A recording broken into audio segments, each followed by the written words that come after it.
আরে দাদা আমার প্রেশার লেগেছিল বলে আমি ওখানে বাথরুম করছিলাম, আর উনি আমার ভিডিও করে এখন আমাকে বলছে সোশ্যাল মিডিয়াতে ভিডিওটা আপলোড করে দেবে। আপনি ওনাকে বলুন ভিডিওটা ডিলিট করতে। দেখেছেন কি বাজে ব্যবহার, আমার সাথে কিভাবে কথা বলছে উনি। খারাপ ব্যবহার দেখেছেন কি আপনি? এখন দেখবেন আমার খারাপ ব্যবহার। আপনাকে মারবো, মেরে আপনার থেকে ফোনটা কাটবো, কেড়ে আমার ভিডিও আমি ডিলিট করবো। আচ্ছা এত ক্ষমতা তোর, তুই আমাকে মারবি? গায়ে হাত দিয়ে দেখা। আরে দাদা বলবেন না, এই ভাইটাই দিদিদের সাথে ঝামেলা করছে। আরে দাদা আমার খুব জোরে মোতা পেয়েছিল, তাই আমি ওখানে মুচ্ছিলাম, আর ইনি আমার ভিডিও করে এখন এটা বলছে সোশ্যাল মিডিয়াতে আপলোড করে দেবে।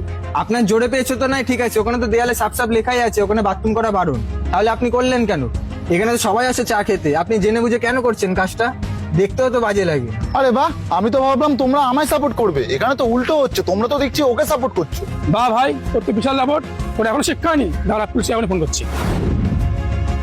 হ্যাঁ দাদা, ওর কোনো ভিডিও ডিলিট হবে না, আপনি পুলিশকেই ফোন করুন। আরে দাদা দাদা পুলিশকে ফোন করার কি আছে? এই ছোট বিষয়ের জন্য পুলিশকে ফোন করবেন না। আচ্ছা দাদা, আমি আর আজকের থেকে ওখানে মুতবো না। অন্তত ম্যাডাম আপনি আমার ভিডিওটা তো ডিলিট করুন। ম্যাডাম ও এখানে আর মুতবে না, আপনি ওর ভিডিও ডিলিট করে দিন। দেখুন আমি ভিডিওটা ডিলিট করব না। উনি আজকে এই কথা বলছে যে উনি এই কাজটা আর করবে না, দুদিন পর দেখা যাবে উনি আবার এখানে এসে টয়লেট করেছে।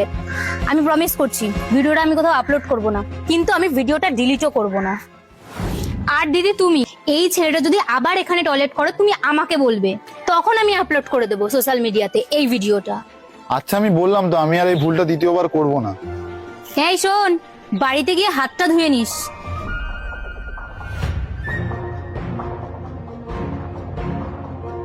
দিদি আমাকে এক কাপ চা দাও। হ্যাঁ দিদি দিচ্ছি, আর তোমাকে অনেক ধন্যবাদ।